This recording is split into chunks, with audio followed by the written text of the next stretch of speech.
and thank you for coming back to the second part of the show. I hope you enjoyed the first part. Certainly I did, and we have more very interesting guests to go. The first guest is from Pallas Projects, which is an artistic community just off Cork Street. So Cork Street is very close to here, a very large street that runs down a hill towards actually Marsh's Library that we were talking about earlier on. And I go by there perhaps a dozen times a week, and until recently I never realised that there was a little laneway leading up behind some buildings, and at the top of that building, at the top of that laneway, you have the Pallas Projects Arts Community. I hope I'm explaining it right. It's a creative space, it provides for exhibitions, it provides for a coaching of artists, and all sorts of supports to create a situation where people can create art. And here to tell us all about it is Eve Woods, Assistant Curator in Pallas Projects.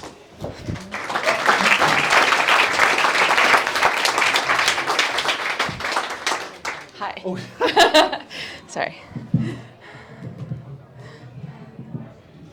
Thanks. The first thing we need to know about Eve is that she's not as tall as Donald Fallon. So, did I explain that right? Tell us about Pallas. So Pallas is an artist-run gallery and studios. So in the old St. Bridget's Primary School at the bottom of the Coombe, and we have 20 studios there and a gallery space, and we have another 20 studios in the digital hub as well. So. And we talk about exhibition space and so on, but I've never known it's there. So is it actually open to the public? It is. It's open to the public when we have exhibitions on from Thursday to Saturday. So from 12 to 6, and it's always free. And then we also have opening events, usually once every 3 weeks. Which are also free, and then workshops and performances and different things, depending on the artist. And when I hear about it, when I heard about it first, I thought it was kind of maybe like an art college, but it's not an art college, right? No. You're not teaching art, No. but you're supporting artists. Yes, so it's to support artists to have workspaces and studios. It's kind of our primary goal, and then also have a program of art that is accessible and invites everyone in the community to come in. So Pallas has been in Dublin 8 this will be the 11th year now, but previously we're in Dublin 1 and Dublin 7, kind of moving as buildings were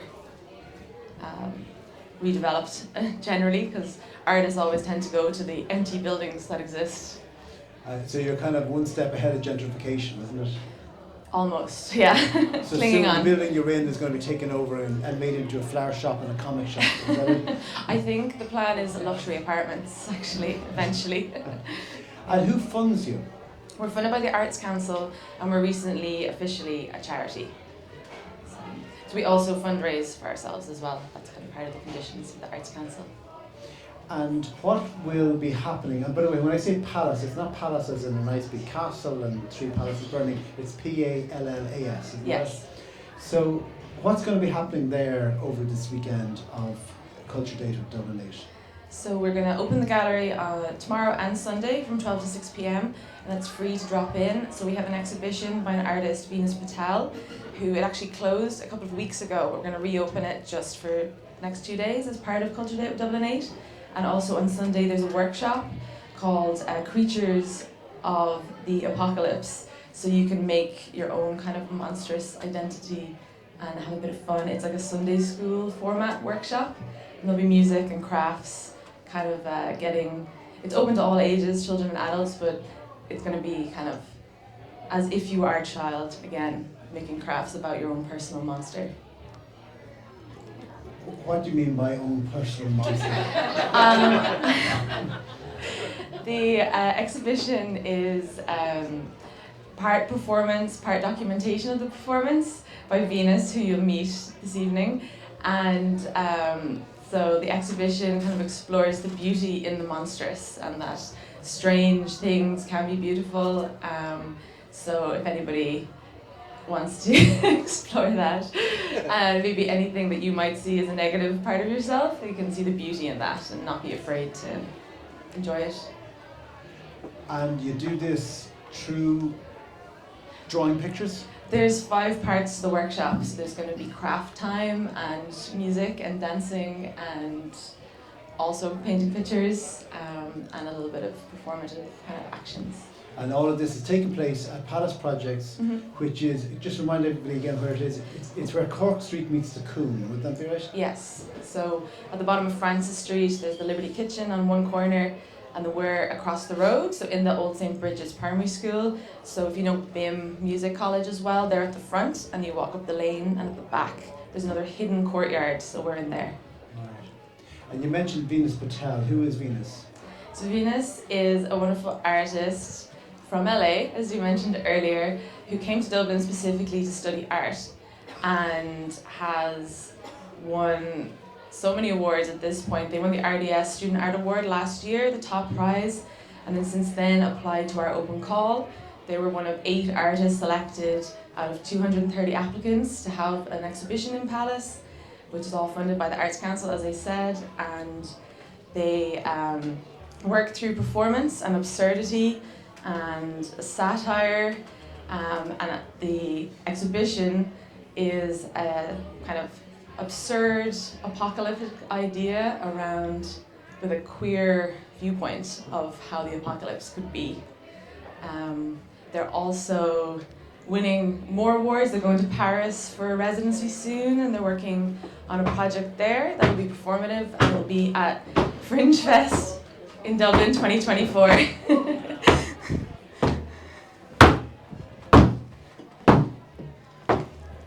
Hello all. I come to you today with a warning. The world that we all know will soon be over. Hellfire will rain upon us. Tectonic plates will crash, causing unimaginable earthquakes. Volcanoes will erupt, covering every nation into hellfire. But fear not. We will all be purged of this rotten world before the worst is yet to happen. Horrors beyond our wildest perceptions. For you and I are sinners, each and every one of us. And punishment by death is the only way to rebuild. But fear not. Let me bring you hope. Let me provide you with solace, a peace of mind. In order to pass over peacefully into the next life, we must accept the life, the teachings, and the truth of her one and only holiness. She, the tri-goddess, can save us. She is our mother. We are her children. Fear not our mother. She lives inside of all of us. Our belly button, a portal, a remnant of her memory. Many moons ago, I made a pilgrimage up to what the laymen refer to as the Hellfire Club. I stood there on that hill overlooking the city, and suddenly appeared before me a beautiful red cloud, the sound of faraway trumpets, and finally, this beautiful, monstrous creature appeared to me. It was her, our one most divine. She told me about these end of times to come, about our rebirth. She gave me her commandments to give unto the world. So listen closely as I'll read the commandments she bestowed upon me. Only gay people must exist. Straight people must die. Men must be women. Women must be men. We shall be referred to as every single pronoun, as well as not referred to at all. The line between the masculine and the feminine must be dismantled. Men shall be castrated to provide equal autonomy. Clothes shall no longer bear witness, only to our individuality. Any person that judges another based on body, gender, identity, will be executed. Only transgender people of color can hold true societal power. Conformity will be punished. We must only work for ourselves, only working on our own internal potential. All sexual intercourse must be interracial. Every day we must find a way to connect with each other, whether that be through sex, dance, or astral projection.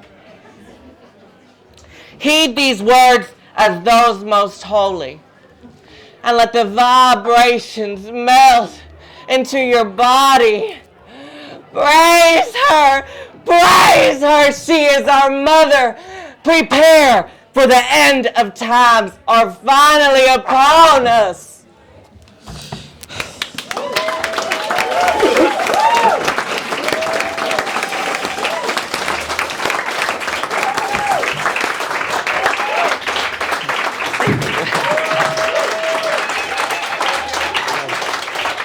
I don't need an applause. Pick up the bell. Thank you.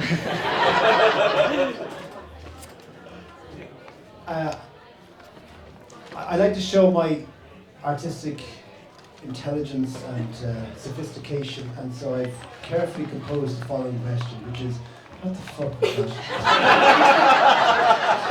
You tell me, Gerry. Basically, it's a satirical mode of thinking on what the trans agenda, what the gay agenda is nowadays. And it's taking that into like a humorous, absurdist tone. And by reappropriating this idea of the preacher and these religious ways of indoctrinating people by scaring them into joining, that's what I'm kind of touching upon here. Well, I'm kind of getting intimidated by the enthusiasm. Do you really want to castrate men? A lot of this speak is very hyperbolic, And so when I talk about all these violent acts, they're not really to, kill all straight people actually, but it's more about the concept of straightness, the concept of conformity that we're all struck into just by the society that we're living in. We all need to fit in these boxes. And I want to kill this. I don't want to be stuck in this kind of way. I want to rebuild a society where we are free to explore who we are and be who we are and accept this monstrousness that we all have inside of us, this difference that needs to be accepted. And is the way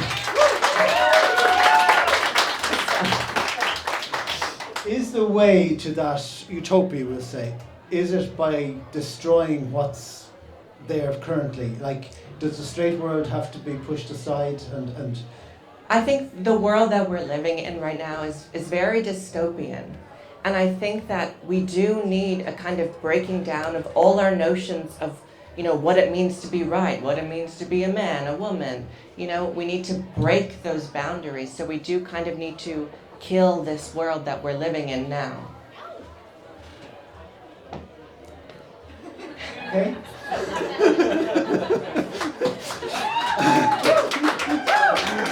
I kind of get the feeling that we're at the start of a movement here, Come on, you guys join. Tell us about the style. What's with the loud hater? What are you With trying the to megaphone. Do? Megaphone, yeah. So I've been influenced a lot by a lot of street preachers that I see, especially around Dublin as well. I don't know if you guys ever see the nun lady that's on O'Connell Street that's been arrested a few times. I love her. But what I love is the performativity in her work, rolling around on the floor, dancing, singing. And again, this kind of idea of scaring people into believing, like you need to go with them or else, you're done. And so that's what I kind of blend upon in this, using the megaphone. And I've been doing a lot of street preaching as well. I've been on O'Connell Street, Dame Street. You calling out for the castration of men and the... Yeah. How did that go? It's quite funny because, I was there Easter Saturday, and there was a lot of preachers around, And so when I just joined, like kind of next to them, no one really like thought anything. They were just like, oh, and they just kind of went along there. They thought I was just like a regular, Catholic preacher. But I mean, some people did listen. They did get angry. Some people were like actively listening and wanted to know what I was talking about. But I kind of blended in those like performers that were there. And the ideas for this performance, have these been hatched in Ireland or back in your time in LA, or a bit of both? No, they mostly got hatched here. I mean, other things that I'm touching upon here is like the kind of evangelical Christian sort of Southern preachers as well in this.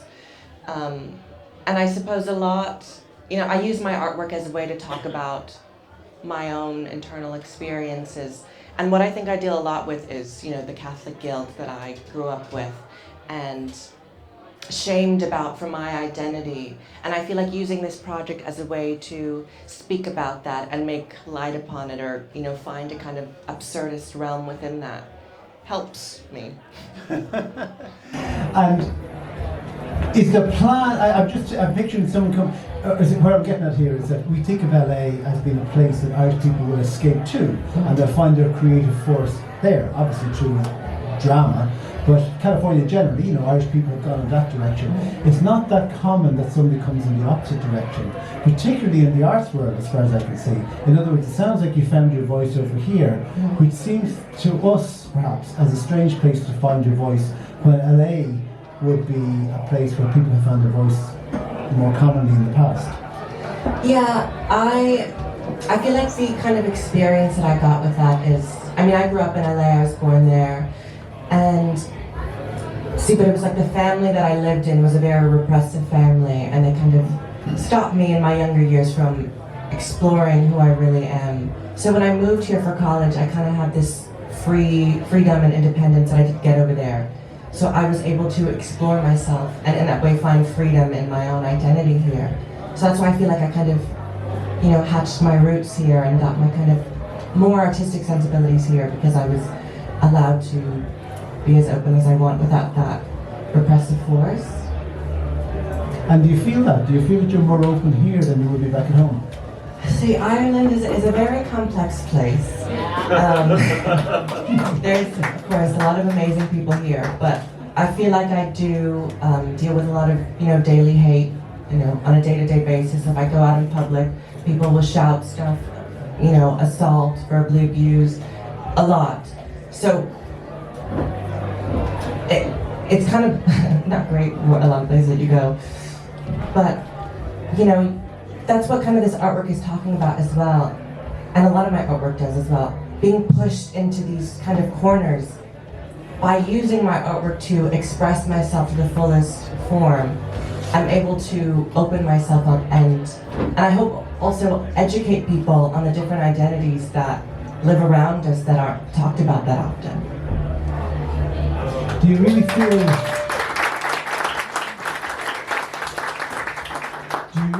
that assaulters, be it physically or otherwise, on a day-to-day basis, every day? I do get some form of verbal, usually if I go out in public. Physical and stuff has happened once in a while. My last artwork, Eggshells, was how I reacted to an egging that occurred to me last year, 2 years ago. But it does happen enough. And once is too many, I feel like, Sure. I think maybe I can see where you're coming from now in the artwork, which is that as, I think the word you used earlier on is queer, as a queer person, one is often afraid of using the wrong terminology, but as a queer person, you're experiencing violence and hate all the time.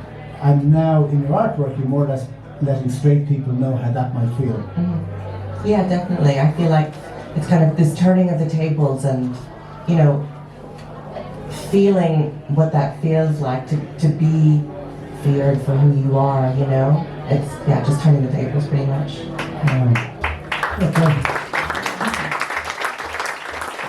So, over the weekend, how will you be involved over the weekend?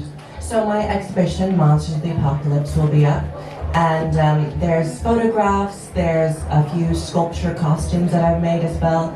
Because this like trans preacher is one performance, but I also did a bunch of performances like as monsters. And I was around Dublin. There was a performance where I'm like this big eye creature on the Lewis. What else is there? Oh, I was a snail in the Tesco Cabra. It's really good. I think you guys should go see it. So that's open Saturday and Sunday, and I'm also hosting a workshop on Sunday where we'll have like a game time, a craft time, reflection, prayer time, and it's kind of bringing you to that nostalgic childhood ways in which we learned in something like Sunday school.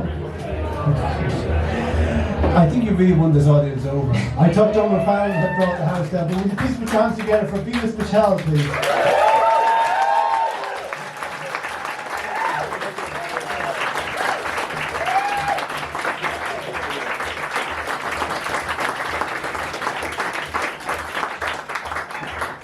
And Eve Woods, of course, before.